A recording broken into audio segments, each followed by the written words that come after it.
All right. Hey guys, and welcome to another episode of the 50/50 Project podcast. Hope everyone is doing well out there. And I do want to thank you for joining us again. I'm Sarah, by the way, if you didn't know that by now. But I'm really excited about today's episode. It's going to be a kind of a trip down memory lane for me. I'm going to be talking to one of my friends that I knew from childhood.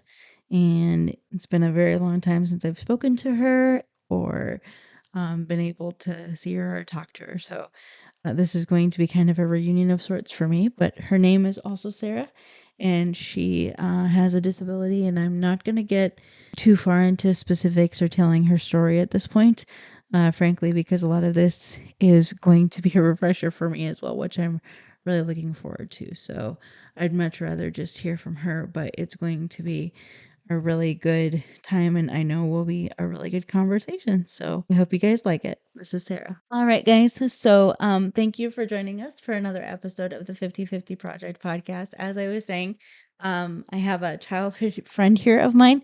Her name is Sarah also, and she reached out to me and wanted to talk to you guys and tell her story. And I'm really excited to give her a chance to do that. So, Sarah, thank you so much for being on the podcast with me. Can you just start out by telling us a little bit about your disability and how that started for you? So, Sarah, thank you, number one, for having me on. And I feel honored to be able to share my story, and not only so that your listener, but so that my friends can hear parts of my story that they never have. So this is my story. So when my mom was pregnant with me, she was really sick and she had a super bad flu. Hmm. Along with the flu came a fever that would not go away. Okay. And so she called her doctor, and her doctor told my dad to take her to the hospital right away, which he did. And once they arrived at the hospital and she was taken back to her room, they tried to give mom a medication to bring down her fever. That medication did not work. The doctor said, okay, so at that point, after they gave mom medicine to break her fever, and the medicine wasn't working, they had to induce my mom. Okay. And sorry, I'm reading notes. No, you're fine. Do not apologize. So the doctor said that the doctor told my mom that she wouldn't have a baby Okay. and the baby would not make it. Okay. When I was born, I let out a little cry and I opened my eyes, and then kind of just say, here I am, to the world, and I'm not going anywhere. Sure. Yeah.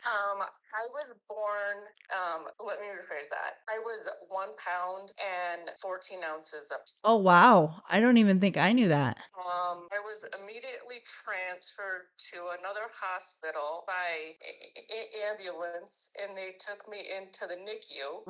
The doctors told my parents that I had only a 10% chance of survival. I was on oxygen 24/7 and had 2 major surgeries. The first one being heart surgery, and the second one being an abdominal surgery. Okay. 4 months later, came home. So I was born at end of April, and I wasn't supposed to be born until the first week of August. Oh my gosh. Okay. Yeah. Okay. And then as I was, growing up and not growing up, what do I want to say? As I was Developing, maybe? Is that the word you're Yes, looking for? thank you. Yeah, no problem. Yeah. So as I was developing, I wasn't developing the way a normal 1-year-old would. Sure. Okay. I didn't know how to sit up. When somebody would lay me on the floor, I wouldn't pull my legs up and play with my feet. I don't even know, Sarah, if I would roll over front to back. I don't even know if that was something that I could do. Yeah. And so from 1 year to 18 months, my parents were monitoring me at home and noticed that I wasn't doing what my siblings had done. Okay. When they were both a year. Okay. And so at 18 months, my mom took me to the doctor and they determined that I had CP. Okay. They don't know at what point my CP happened, but because I stopped breathing, the result is that I was born with CP. Okay. And can I just interject and ask a really quick question here, Sarah? Can you explain when you say CP, can you say what that is? Or what CP means, just in case there may be people out there that don't know. Sure. So cerebral palsy is brain. So cerebral palsy happens when the baby stops breathing. Mm-hmm. And parts of the brain actually die. Right. And some of the signals don't. So the signals get mixed between the brain and the body. Right. Some people can walk with CP. Some people. Sure. Yep.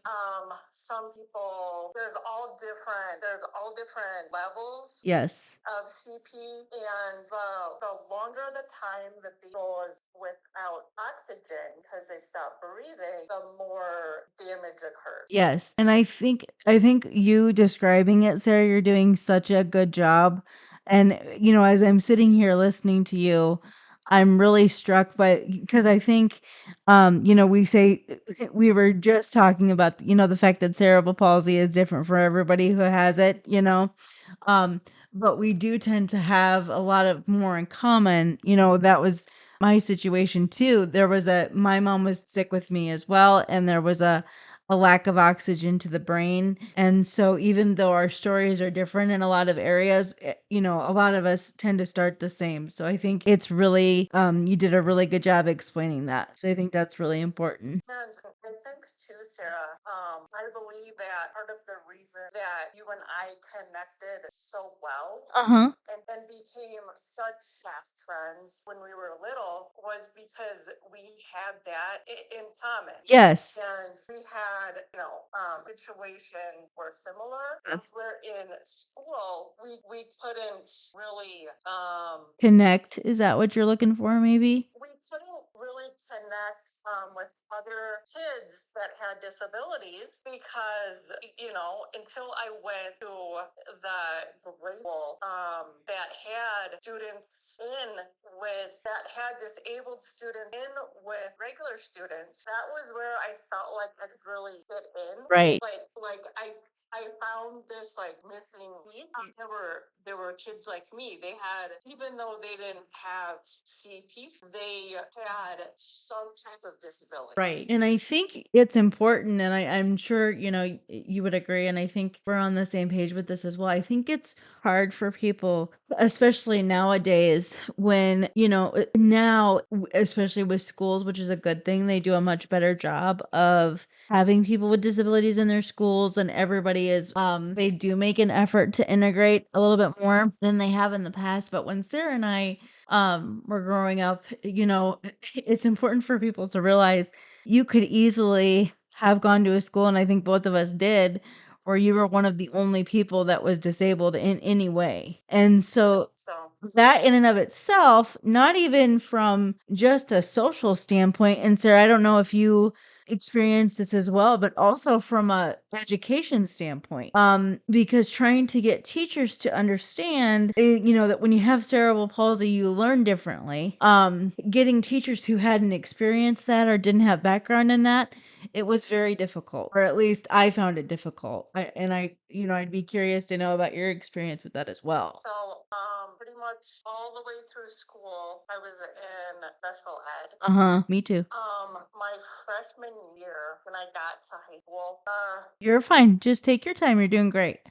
so the kids that had disabilities, they were in a special room. Right. And so they had just their teacher. Right. And they wouldn't necessarily teach them, math, English, science. And so, but yeah, like I said, like you said, Sarah, not having teachers understand Right. why we don't, comprehend, like Bill of Rights. Yeah. Sure. For instance. Yeah, sure. Or, why we don't comprehend the periodic table. Yeah, absolutely. And those are just two examples, at least for me, Yes. that my history teacher and my science teacher in high school got super, super frustrated that I wasn't getting concept. And I would tell them I have cerebral palsy. I learn slower. I learn differently. Mm-hmm. You have to go through this slowly with me, and don't put me in a classroom where I am the only disabled student trying to learn with other students that are not disabled and that comprehend it super, super quick. Right. Right away. And so that was super frustrating me. Well, and I think too, I think it's important for people to realize when you put somebody in a situation like that, you're already trying to, especially when it comes with, in our case, cerebral palsy or any other kind of disability, when you're putting kids, especially in that kind of a situation where they're the only one in it and they're trying to learn or they're trying to adapt to their way of thinking and figure it out. And then on top of that, you're putting them in a very stressful environment of having to learn around all these people that you've said have already figured it out. And it's almost like somebody is looking over your shoulder constantly. And for me, that created a lot of, and I'm sure, I'm sure it did for you as well. I think we've talked about it. A lot of anxiety because it's like somebody's looking over your shoulder all the time. Don't you think? Yeah. Yeah. And kind of, for a minute, Sarah. Yeah. If I can go back to, when I was younger. Absolutely. So at 18 months, Mm-hmm. I don't know if I already said this, but my parents were told that I wouldn't walk. Nope, you haven't said that yet. So no, just keep going. Yep, you're doing great. Switch. Mom would put me in this thing called a prone board. Yep, I had one of those. For people that don't know, it is a wooden frame Mm-hmm. with a tray on the front of it, and the child is strapped into it with Velcro straps. Mm-hmm. And I was in there probably 20 minutes a day, I want to say. From 18 months. Maybe 10 minutes in the morning, 10 minutes nights. Okay. I would just play, and color and play with blocks and do different things when I was in the prone board. And the purpose of that was to try to get my legs strong enough so that I could walk. Okay. And is it okay if I ask you a quick question about the prone board? So with the prone board, so you said,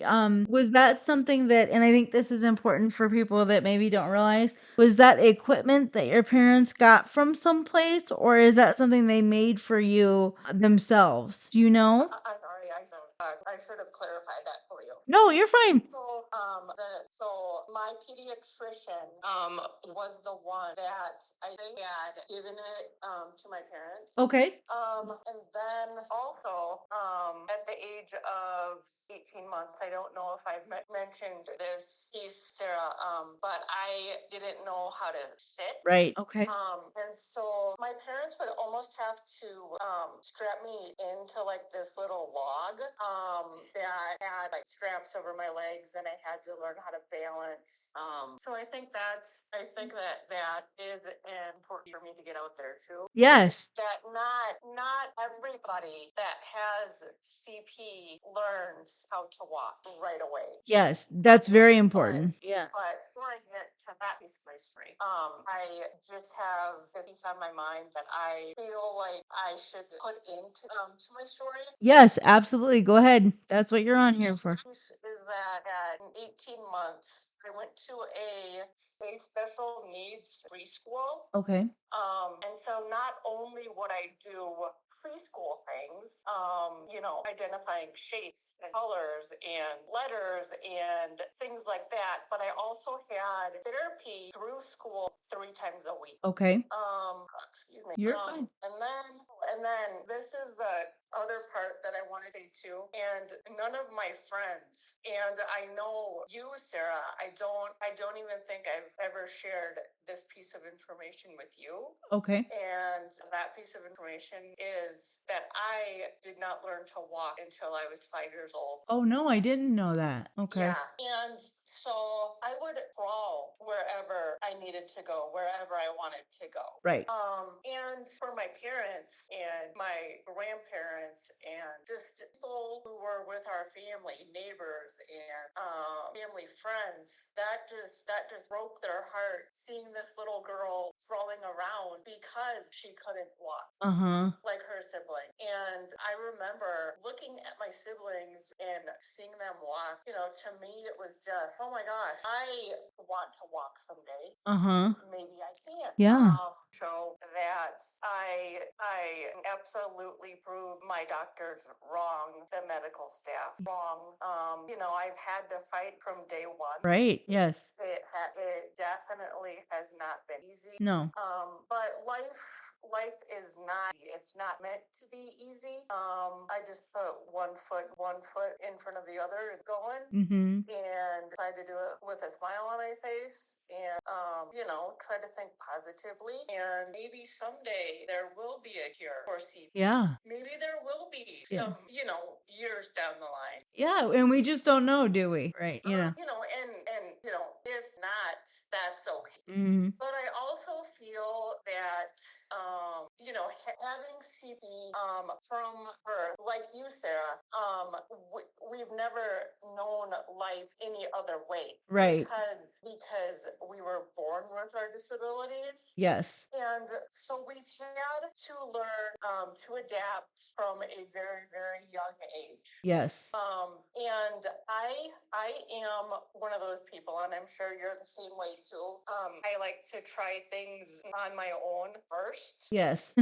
I am You the know, same. and that can be, you know, something as simple as going in to, you know, Chipotle and, you know, filling up my own, you know, drink at the soda fountain. Right. And it's little things like that is so simple for somebody to do. That's super hard for us. Right. And I know what, you know, that sounds silly to say. No, it's not silly at all. I completely agree. And, you know, kind of along that line of wanting to be as independent as I can. I have two stories. I don't know if we have time for that. I don't know if you want me sharing both, if you want to share one. We have time for both. Absolutely.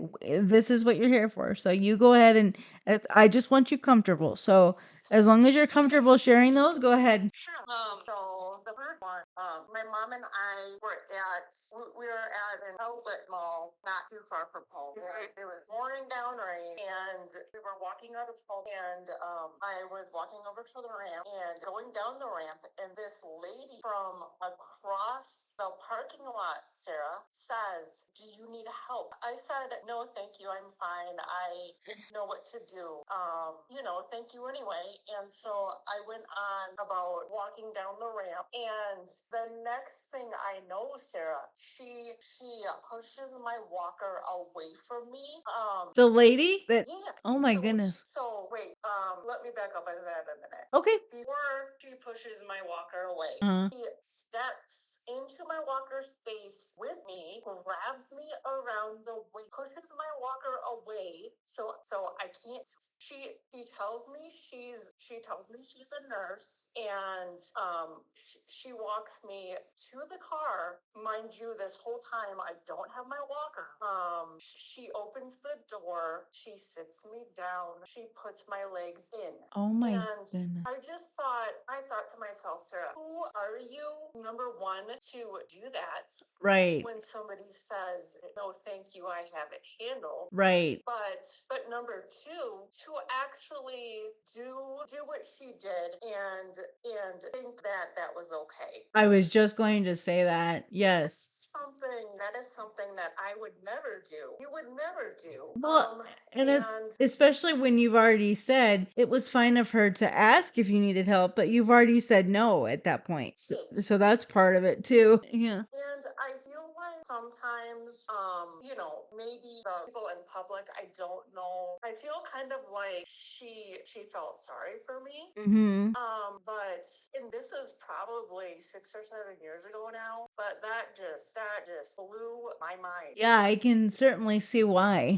And then the second story was, so this was right after I had got my chair. Okay. Because I have a manual chair. Okay. I got in March of last year. Okay. And so my parents and I were out to lunch at a restaurant, and I told my mom that I had to go to the bathroom. And so we get into the bathroom, and of course, the handicap stall is taken. Of course it is. Yeah. And I'm sitting there thinking, oh my gosh, please no.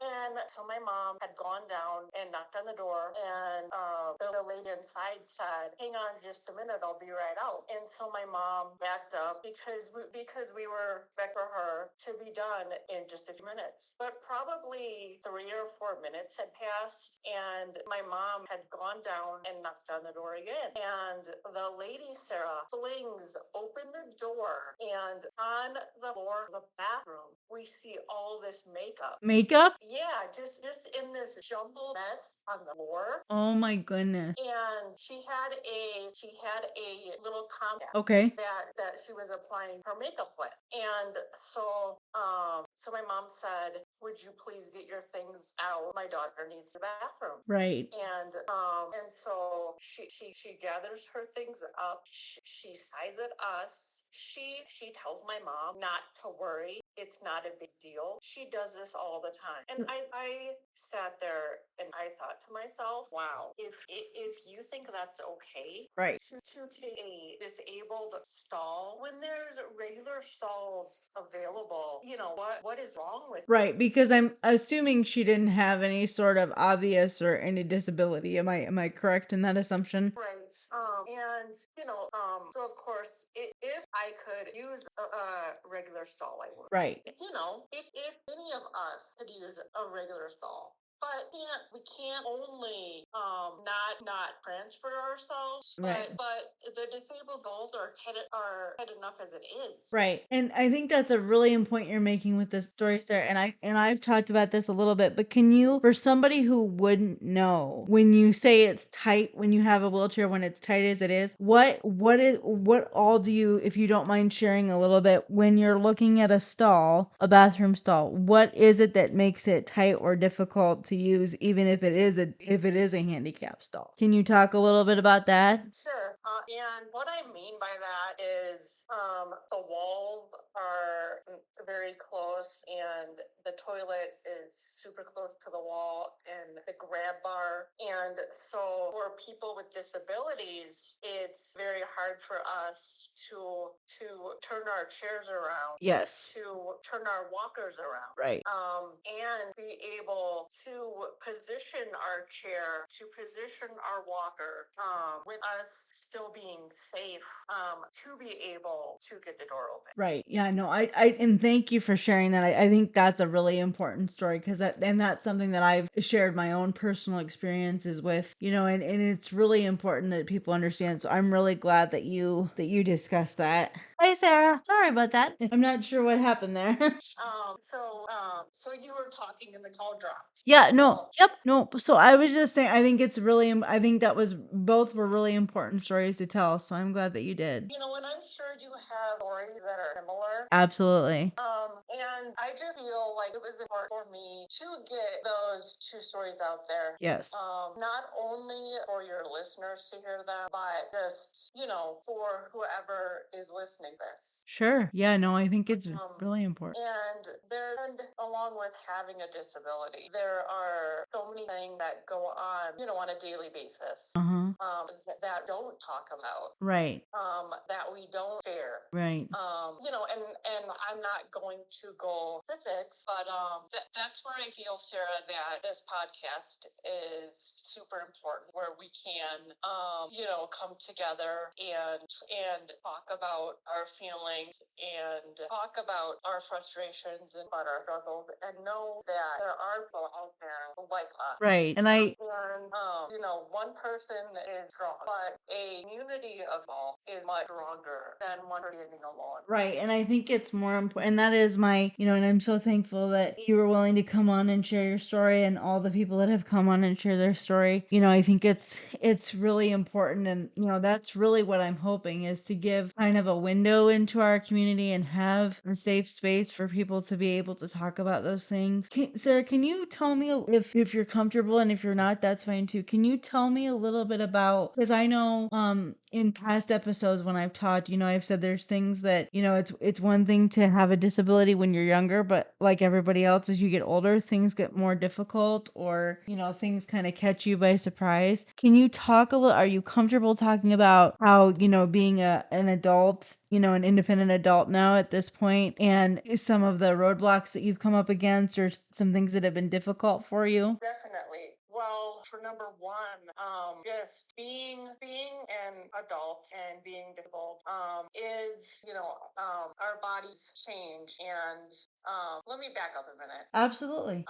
So back to me, when I said that the doctors didn't think that I would walk. Right. And then when I learned how to walk at age 5, my parents were told through my therapist at school that I would most likely in the chair by the time I'm 30. Okay.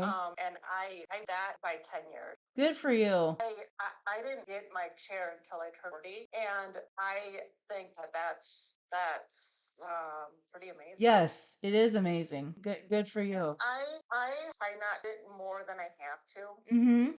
Because I know that getting up and walking and using my muscles is good for circulation, blood flow, and everything like that. Right. But I am thankful that I do have my chair on days where I know that like a snowstorm is coming, or days where a rainstorm is coming. And I don't know if you're the same way, but I can feel a storm coming before it comes. From your joints and that kind of stuff. Yeah, just Yeah. the joint pain and the stiffness. Yeah. And, Mm-hmm.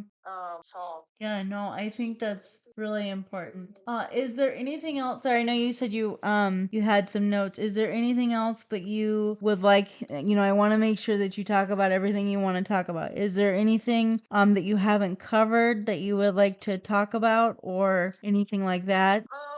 I don't. Okay. All right. Okay. And and I think we've got some really great stuff here, and I think it was really cool of you to come on and share your story. I know it's not always easy, but I think it's really important. Is there anything, I know you said you didn't have any other notes or anything else that you wanted to cover, but what do you hope, you were really focused on your friends, and it seems like you've got a good community around you. What is the one thing for your friends that don't know, when they listen to this, as we kind of wrap it up, what is the one thing that you want them to know that maybe they didn't before, or what do you want to them to take away from this? I was born with cerebral palsy. Right. But cerebral palsy doesn't have me. I go out, live my life, and be happy. And my EP, Sarah, doesn't define who I am. No, it doesn't. You're right. Never has. Right. And just positive, and think positive about the future. And I want people to know that if they have questions, that it's okay to ask. It's okay to ask questions if you're curious about something. I absolutely don't mind sharing it all. I would rather people ask what questions are on their mind. Right. Instead of just ignoring it. I don't mind at all talking about my disability. Mm-hmm. But at the same point, when I get together with my friends, we never talk about it. It never comes up in conversation. And my friends are absolutely just the best, and love me for me, and are able to they're able to look past my disability. And every single one of them has gotten to know me for me. And I think too that that you would agree, Sarah, that sometimes people are scared to come up and talk to someone, that uses a chair. Yeah. That uses a walker. Yeah, I think that's definitely true. And I think it's more cases than not when people are uncomfortable. I think that's what it is. And I agree with you, and I always have. I know, there's people out there that have disabilities that feel differently, that don't necessarily like to discuss it or don't want those questions. For me personally, I agree with you too. I think the only way we help people who don't understand or who don't have a lot of exposure to this is by answering questions. So I'm always welcome to those. So yeah, I completely agree. And sometimes I know that people have a question that they want to know, but to me, it almost makes me very uncomfortable when they won't ask. So when you know that they have a question, but they're just not asking it. Yes. Yeah. Yes. Yeah. Do you feel the same way too? Yes, I would much rather, and I think too, I think, and I think, and understandably so, people are hesitant to ask questions because they don't want it to come off as awkward or insensitive. And I think that's a big part of it, but I think the more, and I can definitely tell, I'm the same way as you. I have found that a lot of times if people are acting strangely and they're not asking a question, that makes me even more uncomfortable because it's like we're talking about something that's so obviously there, but nobody wants to bring it up. And I would so much rather, and I think when I was younger, I wasn't as comfortable doing this, but now that I've gotten older, and I don't know, maybe you would agree or not, I think if I run into some of those people and I know that they want to ask a question, me just simply saying, is there something that you wanted to ask me? Because it's fine. I'm more than happy to answer any question that you have. And so I think being able to recognize that and give that person that opportunity is really important too. I don't know if you would agree with that or not, but I think that's what I've started to do. Definitely. And that makes them feel comfortable because they've gotten answer, Sarah, as to why we use a walker or as to why we use a chair. Right. Which did actually just make me think of something else that happened to me. Okay. So this was probably this summer, I want to say, and it was a super super hot day, and I was walking into the library, and this woman comes up beside me, and she doesn't even look at me. Like, I stop because I think that she's going to talk to me about something. She has a question about something. Yeah, as you would. Yeah. So she continues to walk while she's talking to me, and she says, "It's good to see you out and about using that thing." Oh my gosh. And I said, "Excuse me, what are you talking about?" She's like, I just want you to know that I really admire you for being out on this beautiful day. And it made me feel so awkward. Yes. But I'm not some kind of hero because I'm out in my community at the library. Right. We're not, what do I want to say? You waking up and going to work, Yeah. in the morning is nothing. I don't want to say this the wrong way, Sarah. No, you're fine. I know exactly where you're coming from. You're good. But you're not some hero for waking up in the morning and going to work. Well, and You're doing what everybody does, whether you have a disability or not. or not. Well, and I think too, I haven't had that situation in a long time, but do you mind if I tell you two stories really quick? Because I think you'll get kind of a chuckle out of them. There's two things that I've noticed that I get a lot of, and I don't know if you know this, because I didn't have one when we knew each other, but now I have for a number of years, ever since I went to college. I have an electric wheelchair. right? And ever since I've gotten that there, and Sarah, I can probably point out on a monthly basis, and it just gets under my skin, and anybody that's with me, it just drives them all crazy, like any of my friends. There's two main things that always happen to me, okay? Inevitably there will be somebody that comes up beside me in a store, when I'm out and about doing something, and will say, "Well, look at you in that thing, you want to race?" My gosh, I get that too, Sarah. And I Or one that I get. How fast does that thing go? Yes. Excuse me. What are you talking about? You're not being funny. No. You're not being. You're not being funny. You're not being cute. That is offensive to us. Right. And also it's that thing of like I am a 39-year-old woman, you know. I am not It's different when you're a little kid, maybe that was funny, but people just think it's hilarious. And then the other one that I get, and it just again gets under my skin, is, there'll be times, a lot of times, where I'm out and if I have a drink in my hand and I'm operating my chair, like inevitably somebody will come up to me and say, "Oh, you better watch out for drinking and driving." I've never gotten that, but I could see how that would be super, super, super offensive. Well, and it was just like what you were saying, when people make comments like that, like "it's great to see you out and about," it comes off as very what's the word I'm looking for? Almost, and all that lady would have had even if that lady had just come up and said,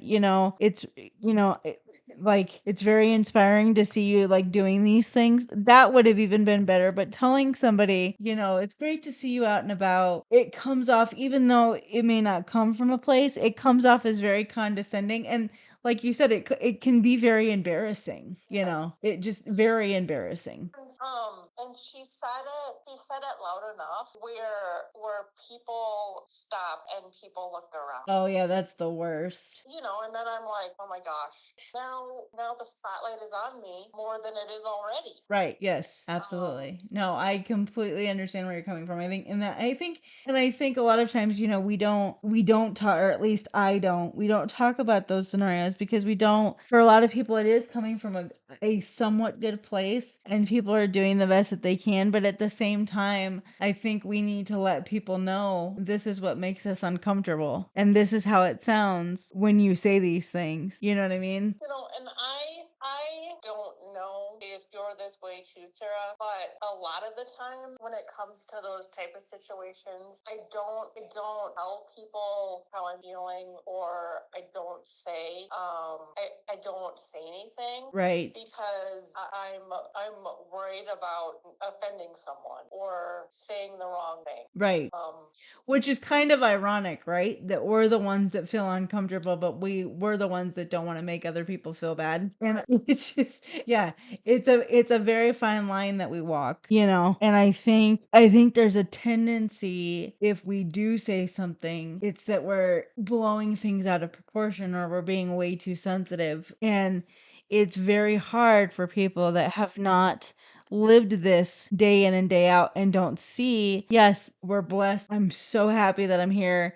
I'm so happy that you're here, that we've accomplished all these things that we've accomplished. But at the same time, there's things that have been hard and heavy, just like everybody else's life. And so, but we're not supposed to say anything because we don't want to come off as ungrateful for what we do have. And I think there's a lot of underline there that people don't realize when they say things like that. And also that you're perpetuating every stereotype we've tried to fight against, if that makes sense. Yeah, definitely. And thank goodness that hasn't happened to me in quite a while. Right. Where I get those type of comments when I'm out. But at the same point, I know that they're right around the corner and they're gonna be coming back up again. Right. It's bound to happen sometime eventually again. Yeah. And I've just learned to deal with it and just kind of brush it off and go on about my day. Right. Because really, Sarah, that's all you can do. Sure. Yeah. So Well, I'm not going to keep you too much longer. One of the things that I did want to ask you about is, I think one of the things that I've been thinking about asking people is, everybody has something that they do, or an activity that they like to do that kind of makes them forget about their disability, even if it's just for a few minutes, or once a day, whatever it is. For me, I like to listen to music. I like to read sometimes. What activities do you enjoy doing nowadays that gives you kind of a peace and just a break from your everyday life? What are some of the things that you really enjoy doing? So I volunteer at our local library on Wednesdays and Thursdays, and that really has made me come out of my shell, so to speak, and not be so shy. Good. And it's a place where I feel completely comfortable being, and just being around my friends here at the library, just because we have so much fun. And then another thing that I do is I love calling my best friend and just catching up with her. And we started instant messaging one day. Uh-huh. And she gave me her number, and she's like, "Sarah, here's my number if you ever want to talk." And the friendship that I have with her, Sarah, is absolutely it's thing. Oh. And even though we've never met, I feel like I've known her. Oh. And those type of friendships are very few and far between. Yes, yes. It's like I tell her, I can't describe the friendship that I have with her, Mm-hmm. but I don't have to. Right. And that is so special. I have two or three a really core group of friends that I feel the same way about. I can't explain it, but I'm just so blessed and so thankful. And you're right, those friendships are very much few and far between. And then I have friends from high school. Right.